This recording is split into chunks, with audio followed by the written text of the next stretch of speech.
I love Chris and Kaylee and Tom, and getting to spend more time with them is such a treat.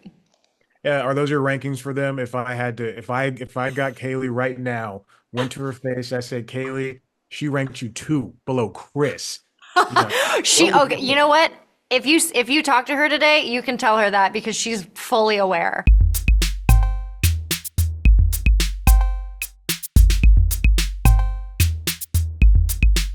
Hey, hi, Liana. How's it going? Hi, I'm good. How are you? I'm all right. How's this day of answering all these questions? It's good. It's nice to like talk about the show and gush about it. Yeah, yeah. What was your favorite part of making this season?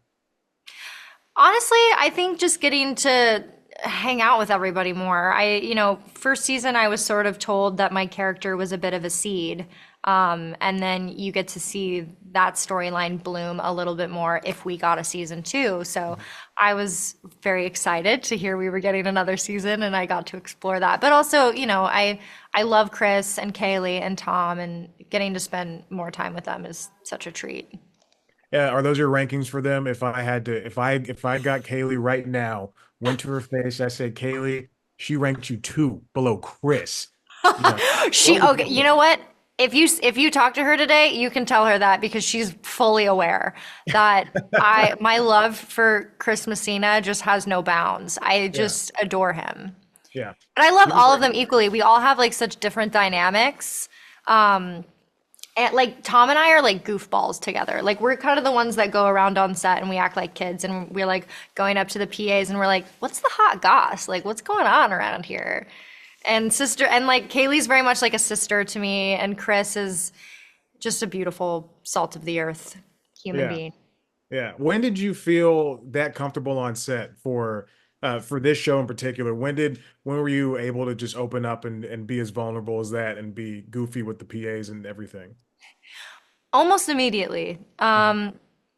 This is one of those rare shows that, or at least I think it's rare, where everyone just really enjoyed being there. And there was no bad egg, there was no rough dynamics. I mean, it was such a joy to do this show. But then at the same time, I think just as an actor, stepping onto a set with so many pros, yes, there was a lot of comfort and and like friendliness and excitement, but also at the same time, I sort of had this voice in my head a lot being like, you're here to learn, and you're gonna stumble and you're gonna make mistakes and learn from them because you're learning from the best. Right. I asked this not to start anything, but did you ever feel intimidated because you were with people who have these big careers? Chris was on multiple comedies and Oscar-winning movies. Kaylee is now this giant producer person in Hollywood. Was there ever a moment where you kind of felt like you weren't enough in that position? I mean, the term that I have used a lot is I felt like a Prius merging into a NASCAR lane. I mean, and I was just trying to blend in, and hopefully Mhm. I did. I mean, I a lot of the times felt like I was flying by the seat of my pants, and I was like, okay, hold on, let's do this. I mean, but I don't ever want to think that I don't ever want to get on a set and think I know everything, and that and there's no space for me to learn. So ideally, I approach every job that way. I meet Mhm. someone and I'm like, how can I learn from you? And I think that the job would be really boring if I wasn't surrounded by people like that. Right. Was there ever a point in the season where you felt like, I mean, as you said, you were the seed in this first season, and now you're kind of what's seeds turn into flowers. So you're a flower, and you were on the outskirts, and now you're kind of smack dab in the middle of the story of this season. Did you feel that sense of weight on you? Did it feel like you were like, I'm like almost the key to what's going on in this new season? It was really exciting, and challenging. I think that any sort of nerves or hesitation that I might have had going into season two was very much eased when I got there, especially working with Tom Bateman because he was in a similar boat. Like our characters sort of do a bit of a 180. Right. in terms of personality. And we both were kind of like, man, how are we going to approach this? And then the moment we got on set and we were in our very retreat, you know, Zen wardrobes and our beads Yeah. and our linen Yeah. and we kind of and I remember us looking at each other and doing the like one of our first scenes together and I was like, "Oh, okay, I this is clicking. I get this." Mhm. And when in doubt, we just sort of leaned on each other in scenes and allowed our characters to kind of be in their own world and that made it a lot easier. Yeah, I can definitely see it on screen. Everything you do is really good, and I'm excited to see where you all take this for the rest of the season. I've not seen the rest. I wanted to stay on top of it, but congratulations on this new season. Great job. Thank you so much. I appreciate it. Very welcome, and have a good rest of your day. I think Thank that'll you. yeah. Michael, thank you so much for sitting down with me exclusively today. But listen, thanks for the upgrade. I normally would put myself on a D list, so I like the upgrade of the podcast. So thank you. Dude, are you kidding me?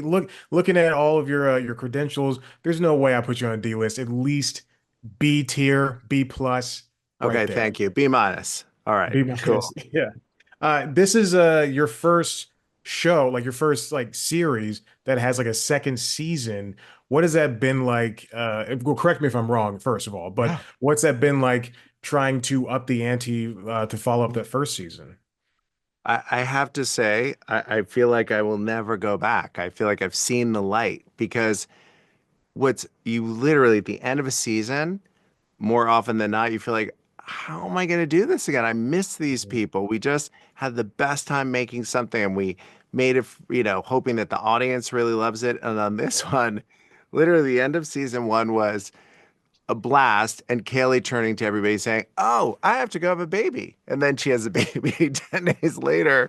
And so literally to have our gang back together, Yeah. um, and I hope it shows on the show, as fun as the show is, no joke. Like we have to remind ourselves, like, all right, guys, go back in. Next scene. It's so fun to make the show with this gang. Yeah, I when it first premiered on Peacock, I knew Yeah. it was going to be one of the bigger shows, not because of the cast, but because it was something that's a little bit different. You know, it's a yeah, we're Hmm. following this family that's trying to build something with each other, Yeah. but then, there's this huge twist that really pays off. And as we go into the second season, I watched the first season, haven't had a chance to do the second Great. season. It just I'm excited to see where these characters can go, and now that you have the sister playing a bigger role, then this is going to be huge, is what I'm feeling. Oh, great. Well, thank you. Well, Liana, I mean, people know her from the Scream franchise. I know her for a million years. Like, wait till you see where she goes in this season and where Tom Bateman goes. But also Kaylee and Chris, who are now new parents. And, it's like in life, you make a bad decision and then you go with it. And by the end of the season, like, oh, we think it's done, but you can't just you can't put the toothpaste back in the tube, as they say. And then Right. now it gets even wilder. And Melissa Barrera, like, I think it'll be so exciting to see her this season too. Yeah, yeah. And you come from the world of film. You have Hmm. all these other great miniseries. Then you have Kaylee and you have Chris. Hmm. What is it like collaborating with such big names and big people? Hmm. Do they have any input on where characters go, where stories go, or how things turn out, or how does that work for you guys? Yeah. Well, I mean, what's really helpful is having artists who have good taste, right? So, you know, and pros. I mean, I know it from my partner in crime, Jason Bateman, who having all that TV experience, Kaylee, who literally, talk about like, oh, we're gonna change something. She's like, okay, give it to me, da da da, boom. Like she has all the experience. And Chris Messina, who's so incredible, Tom Bateman, who comes out of theater, Liana, who's brilliant. Um, we actually like including them in the process. Sure. And and this season too, we were lucky enough to have Annie Weissman. I mean, Physical is one of our favorite shows. Yeah. And by having Annie come in, and I think the tone of it this season that we get to have all the fun we had with season one, but we actually get to live with the characters longer and the complications of the characters. And because the characters even have more screen time this season and you get to know them more. We really want the actors to be involved because they have great taste, and I think the audience is going to really get to see the results of that. I hope so. And also one of my favorite because I come from the producer world. I was at Cartoon Network and CNN and all these places, Oh, but cool. what I really love about the show is that you play with time format. You're not Mhm. restricted to just a half hour. You can go beyond that or less than that, whatever you need. And then also, there's a lot of great camera work and a lot of great Mm. just sitting with characters and letting lines live and just be in this ether. Was that something that you guys took towards consciously, or was that what was it when you first started the show? Was that something you guys just ran with? That is an awesome compliment. Thank you so much. Well, that comes in very large part. So, our producing director who did the pilot, who did the last episode, both of season one and now of season two, his name is Alex Bono. And he is so talented. Great director. Did a lot of documentary now. If people liked Russian Doll, he was really like the main director of season two. He's a camera guy who's also a storyteller.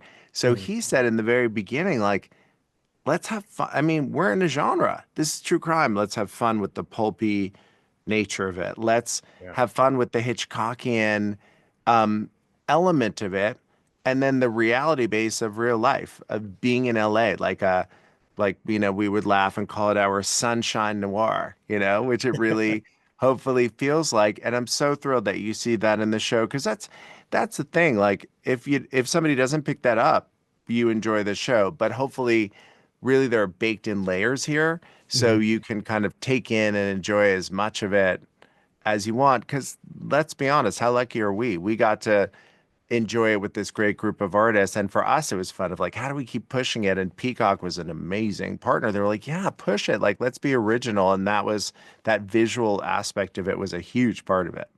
I'm so glad to hear that Peacock was a great partner because you never know sometimes with these streaming platforms. For Um, sure. well, Michael, thank you so much. I'm a huge fan of yours. It's so Good nice. work Thank you. on this show, and I hope to see more of it. Thank you. I'm excited for you to see the new season. Thank you. All right, have a good one. Cool. Take care. Bye.